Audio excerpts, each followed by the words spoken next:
নমস্কার,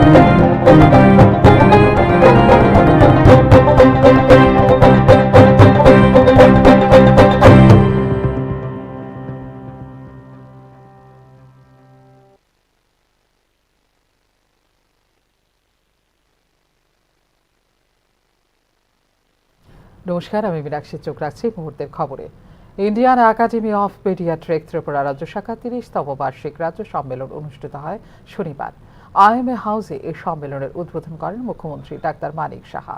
অনুষ্ঠানে উপস্থিত সকলে জ্ঞাতার্থে রাজ্যের মুখ্যমন্ত্রী ডাক্তার মানিক সাহা জানিয়েছেন, ৩০ বছর আগে ১৯৯৫ সালে মাত্র ১২ জন শিশু বিশেষজ্ঞ চিকিৎসকদের নিয়ে Indian academy of paediatric Tripura রাজ্য শাখার উদ্বোধন হয়েছিল। প্রথম সভাপতি হিসেবে নিযুক্ত হয়েছিলেন রাজ্যের বর্তমান শিশু বিশেষজ্ঞ ডাক্তার বিকাশ রায়। বর্তমানে ৮০ জন শিশু বিশেষজ্ঞ চিকিৎসক এই রাজ্য শাখার সঙ্গে যুক্ত আছেন। শিশুদের শারীরিক ও মানসিক স্বাস্থ্যের দিকে নজর রেখে কেন্দ্রীয় সরকার ও রাজ্য সরকারের বিভিন্ন কর্মসূচিগুলো সম্পর্কে বিস্তারিত জানিয়েছেন মুখ্যমন্ত্রী।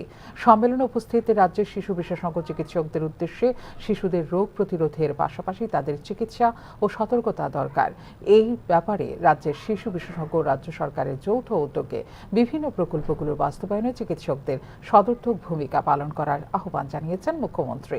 রাজ্যভিত্তিক স্কুল হেলথ মিশন, মুখ্যমন্ত্রী সুস্থ শৈশব, সুস্থ কৈশোর কর্মসূচি, রাষ্ট্রীয় বাল স্বাস্থ্য কার্যক্রম ইত্যাদি বিভিন্ন বিষয়ের উপর বিস্তারিত আলোকপাত করেছেন মুখ্যমন্ত্রী ডাক্তার মানিক সাহা। সুস্থ শৈশব, সুস্থ কৈশোর অভিযান অলরেডি এটা 7 বছর ধরে চলছে। একটু আগে আমার পূর্ববর্তী বক্তা উনি বলেছেন, এতে আমরা 0 থেকে 19 ইয়ার্স সেই বয়সটাকে আমরা মেপে নিয়েছি এবং এতে করে যেমন কৃমি সংক্রমণের যে সমস্যা সেখানে তাদের ডিওয়ার্মিং দেওয়ার ব্যবস্থা করা হয়েছে। ভিটামিনের অভাব থাকলে ভিটামিন দেশের অর্থনৈতিক প্রবৃদ্ধির হার নেমে গেছে 5.4%। দেশের অর্থনীতির এই বিহাল চিত্রকে পরিসংখ্যানের আকারে তুলে ধরেছে ন্যাশনাল স্ট্যাটিস্টিক্যাল অফিস NSO। প্রকাশিত ওই পরিসংখ্যানের পরপরই দেশের অর্থনৈতিক অগ্রগতি নিয়ে কেন্দ্রীয় সরকারের দাবি নিয়ে উঠে আসছে প্রশ্নচিহ্ন। চলতি 2024-25 অর্থ বছরের দ্বিতীয় ত্রৈমাসিক অর্থাৎ জুলাই থেকে সেপ্টেম্বর মাস পর্যন্ত দেশের অর্থনৈতিক বৃদ্ধির হার নেমে গেছে 5.4%। এই হার শেষ 2 বছর বা 7টি ত্রৈমাসিকের মধ্যে সর্বনিম্ন। 1 বছর আগে অর্থাৎ 2023-24 অর্থবর্ষের দ্বিতীয় ত্রৈমাসিকেই দেশের অর্থনৈতিক বৃদ্ধির হার ছিল 8.1%। দেশের অর্থনীতির এই বিহাল চিত্রকে বেআব্রু করে দিয়েছে কেন্দ্রীয় সরকারি সংস্থা ন্যাশনাল স্ট্যাটিস্টিক্যাল অফিস NSOর এই তথ্য প্রকাশের পরপরই দেশের অর্থনৈতিক অগ্রগতি নিয়ে কেন্দ্রীয় সরকারি দাবি নিয়ে উঠে আসছে প্রশ্নচিহ্ন।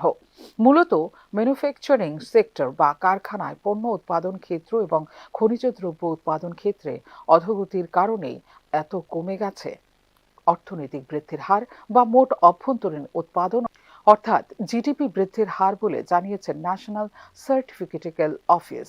অপরদিকে চলতি আর্থিক বছরে কোষাগারীয় ঘাটতিকে যে সীমার মধ্যে রাখার লক্ষ্যমাত্রা ধার্য করা হয়েছে, প্রথম 7 মাসেই তার 46.5% পৌঁছে গেছে এই ঘাটতি বলে জানিয়েছে কেন্দ্রের controller general of accounts CGA। স্পষ্টতই দেশের অর্থনৈতিক অগ্রগতি নিয়ে কেন্দ্রীয় সরকারের যাবতীয় দাবি নিয়ে এবার প্রশ্ন তুলতে শুরু করেছেন অর্থনীতিবিদরা। একদিকে যেখানে ব্যাপক হারে পড়েছে টাকার দাম, নিত্য প্রয়োজনীয় জিনিসের দাম চড়া হারে বেড়ে চলেছে, বেকারত্বের হারও ঊর্ধ্বমুখী, সেখানে জিডিপির এই অবনমন অনেকটাই তাৎপর্যপূর্ণ বলে মনে করছেন অর্থনীতি বিশেষজ্ঞরা। এই বেহাল দশা নিয়ে কড়া প্রতিক্রিয়ায় জানিয়েছে দেশের প্রধান বিরোধী দল কংগ্রেস। NSOর তথ্য দেখিয়ে দিল অর্থনীতি নিয়ে প্রধানমন্ত্রী নরেন্দ্র মোদী ও তাঁর চিয়ার লিডারদের বাগাড়ম্বের থেকে বাস্তবতার অনেক ফারাক বলে মন্তব্য করেছে কংগ্রেস। এদিন NSO জানিয়েছে, কারখানায় পণ্য উৎপাদন ক্ষেত্র এবং খনিজ দ্রব্য উৎপাদন ক্ষেত্রের শ্লথতা তো আছেই, এর সঙ্গে একদিকে সরকারি ব্যয়কে সংকুচিত করা হয়েছে ও আরেকদিকে ব্যক্তিগত ভোগ্য ব্যয় কমেছে। তার পরিণতিতেই চলতি আর্থিক বছরের প্রথম ত্রৈমাসিকের 67% থেকে দ্বিতীয় ত্রৈমাসিকে জিডিপি বৃদ্ধির হার এক ধাক্কায় নেমে গিয়েছে 5.4%। এনএসও আরও জানিয়েছে, বিভিন্ন ক্ষেত্রের গ্রস ভ্যালু অ্যাডেড বা মোট অর্থমূল্যের সংযোজন যা যোগ করে জিডিপি বৃদ্ধির মোট অর্থমূল্য গণনা করা হয়। কারখানায় পণ্য উৎপাদন ক্ষেত্রে তা চলতি আর্থিক বছরের দ্বিতীয় ত্রৈমাসিকে নেমেছে 2.2%। প্রথম ত্রৈমাসিকে এক্ষেত্রে গ্রস ভ্যালু অ্যাডেড বৃদ্ধির হার ছিল 7% এবং গত আর্থিক বছরের দ্বিতীয় ত্রৈমাসিকে তা ছিল 14.3%। খনিজ দ্রব্য উৎপাদন ক্ষেত্রে, যেখানে গত আর্থিক বছরের দ্বিতীয় ত্রৈমাসিকে গ্রস ভ্যালু অ্যাডেড বা জিডিএ বেড়েছিল 11.1%, সেখানে এই আর্থিক বছরের দ্বিতীয় ত্রৈমাসিকে তা প্রথম ত্রৈমাসিকের 7.2% থেকে নেমে গেছে 0.1%। নির্মাণ ক্ষেত্রে জিডিপি বৃদ্ধির হার চলতি আর্থিক বছরের দ্বিতীয় ত্রৈমাসিকে কমে হয়েছে 7.7%। প্রথম ত্রৈমাসিকে ছিল 10.5%। পরিষেবা ক্ষেত্রে এই হার যথাক্রমে 7.1 এবং 7.2%। একমাত্র কৃষি ক্ষেত্রে প্রথম ত্রৈমাসিকে 2% থেকে দ্বিতীয় ত্রৈমাসিকে এই হার বেড়ে হয়েছে 3.5%। লক্ষণীয়ভাবে এনএসও জিডিপি বৃদ্ধির হার কমে যাওয়ার অন্যতম কারণ হিসেবে চিহ্নিত করেছে সরকারের ব্যয় সংকোচন এবং ব্যক্তিগত ভোগ ব্যয়ের পরিমাণ হ্রাসকেও। অর্থনীতির ব্যাখ্যা অনুসারে সরকারের ব্যয় সংকোচন মানেই প্রকল্প ব্যয় হ্রাস। পরিণতিতে গরিব মানুষের রোজগার ধাক্কা খেয়েছে ও তাদের ক্রয় ক্ষমতা কমেছে। তারই প্রতিফলন দেখা গেল ব্যক্তিগত ভোগ ব্যয়ের পরিমাণ হ্রাসে এবং শেষ পর্যন্ত কারখানায় পণ্য উৎপাদন ক্ষেত্র, খনিজ দ্রব্য উৎপাদন ক্ষেত্র, নির্মাণ ক্ষেত্র, পরিষেবা ক্ষেত্র সহ প্রায় সব ক্ষেত্রেই। ফিওরো রিপোর্ট, নিউজ নাও। ত্রিপুরার মতো ল্যান্ডলকড রাজ্যে আতিথেয়তা শিল্প গড়ে ওঠা অত্যন্ত প্রয়োজন বলে মনে করেন অর্থনীতিবিদরা। বিশেষ করে সম্ভাবনাময় পর্যটন শিল্প, ক্রীড়া, স্বাস্থ্য, শিক্ষা প্রভৃতি ক্ষেত্রে উন্নয়নের সঙ্গে অঙ্গাঙ্গিভাবে জড়িত এই আতিথেয়তা শিল্প। আর এই আতিথেয়তা শিল্পে রাজন্য স্মৃতি এনে দেয় বাড়তি মাত্রা। দেশের বিভিন্ন রাজ্যে ঐতিহাসিক রাজন্য স্মৃতিগুলোকে ভিত্তি করে গড়ে উঠেছে আতিথেয়তা শিল্প। স্বাভাবিক কারণে ত্রিপুরার পুষ্পবন্ত প্যালেসকে ভিত্তি করে এরকম আতিথেয়তা শিল্প গড়ে তোলার বিরোধিতা করা নিখাদ রাজনীতি ছাড়া আর কিছুই নয় বলে মনে করছেন সংশ্লিষ্ট তথ্যভিজ্ঞ মহল। পুষ্পবন্ত প্যালেসের গায়ে রাজন্য স্মৃতির লেভেল সেঁটে দিয়ে একে ভিত্তি করে প্রস্তাবিত আতিথেয়তা শিল্প বা হসপিটালিটি ইন্ডাস্ট্রি গড়ে তোলার রাজ্য সরকারের প্রথম পদক্ষেপে বাধা সৃষ্টি করে সস্তা রাজনীতির জিগিরি তুলেছেন বলে তীব্রামথা সুপ্রিমো প্রদ্যুৎ কিশোর দেববর্মনের বিরুদ্ধে অভিযোগ তুলছেন তথ্যভিজ্ঞ মহল। ত্রিপুরা মহারাজার গড়ে তোলা ইতিহাসের অবশিষ্ট চিহ্ন লাভের স্বার্থে উপেক্ষা করা হচ্ছে বলে মন্তব্য করেছেন প্রদ্যুৎ কিশোর দেববর্মন। শুধু তাই নয়, পুষ্পবন্ত প্যালেসকে আতিথেয়তা শিল্পের রূপ দেওয়ার রাজ্য সরকারের, বিশেষ করে মুখ্যমন্ত্রী ডাক্তার মানিক সাহার প্রস্তাবিত পরিকল্পনা সরাসরি প্রতিবাদ করে মাঠঘাট গরম করে তোলার চেষ্টা করছেন প্রদ্যুৎ কিশোর দেববর্মন। স্পর্শকাতর এই বিষয়টিতে তথাকথিত পাবলিক সেন্টিমেন্টের আড়ালে এবার কি আদায় করতে চাইছেন প্রদ্যুৎ কিশোর দেববর্মন তা নিয়েও প্রশ্ন তুলছেন তথ্যভিজ্ঞরা। চন্দ্রমহল, মালঞ্চনিবাস, মানিক্য কোর্ট, গোলাপ বাগান ইত্যাদি ব্যবসায়ী প্রতিষ্ঠানগুলির সবকটি গড়ে উঠেছে রাজন্য স্মৃতির বিজড়িত পরিকাঠামোকে ব্যবহার করেই। আর এইসব ব্যবসায়িক প্রতিষ্ঠানগুলি থেকে উপার্জন করা অর্থরাশি কার অ্যাকাউন্টে ঢুকছে তা ভালো করে জানেন রাজ্যের সাধারণ মানুষ।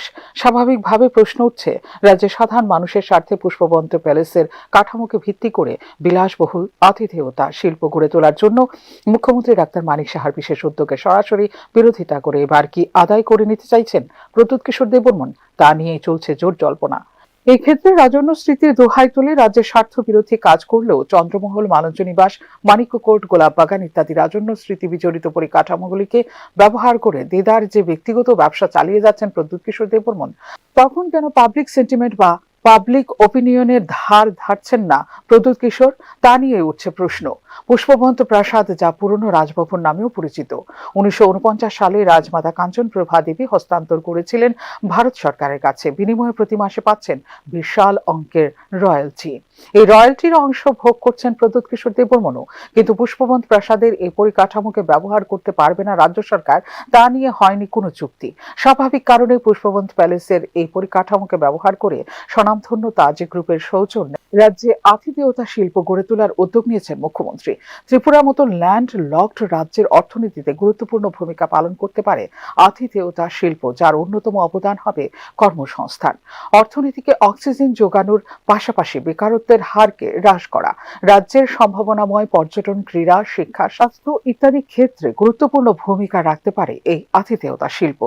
বৈদেশিক মুদ্রা আমদানি এবং রাজস্ব উৎপাদনের পাশাপাশি ছোট ব্যবসা এবং স্থানীয় অর্থনীতির উন্নয়ন এবং টেকসই তথা দায়িত্বশীল পর্যটনকে উৎসাহিত করবে এই আতিথেয়তা শিল্প। ভারতবর্ষের বিভিন্ন রাজন্য স্মৃতি বিজড়িত শহর যেমন রাজস্থান, মুম্বাই, মহারাষ্ট্র, হায়দ্রাবাদ, কলকাতা ইত্যাদি স্থানে ঐতিহাসিক স্মৃতিসৌধগুলিকে ব্যবহার করে গড়ে উঠেছে আতিথেয়তা শিল্প। এতে করে একদিকে যেমন বিকশিত হচ্ছে রাজ্যের অর্থনীতি, তেমনি বাড়ছে রাজ্যগুলির প্রতিষ্ঠাও। স্বাভাবিক কারণে এরকম একটি জনস্বার্থে উপরন্ত রাজ্যের স্বার্থ সম্পর্কিত বিষয় নিয়ে রাজনীতির অন্তরালে নিজের আখের গুছিয়ে নেবার পরিকল্পনা কোনোভাবে মেনে নিতে পারছেন না রাজ্যের সাধারণ মানুষ। ফিউরো রিপোর্ট, নিউজ নাও। রাজ্য সিপিআইএমের উদ্যোগে শনিবার চরিলাম বাজারে কমরেড শহীদ মিয়ার তৃতীয় শহীদান দিবস পালন করা হয়।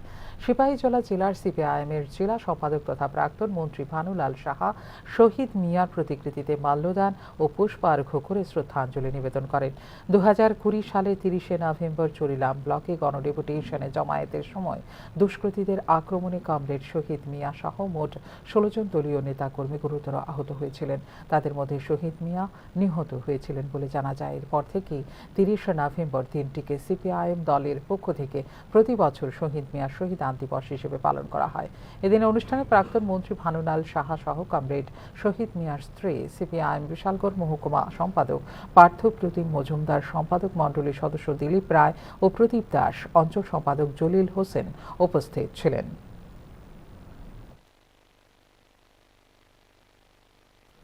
এখনকার মতো এই মুহূর্তের সংবাদ এ পর্যন্তই। অন্যান্য আপডেটস দেখার জন্য অবশ্যই নজর রাখতে হবে নিউজ নাওর পর্দায়। নমস্কার।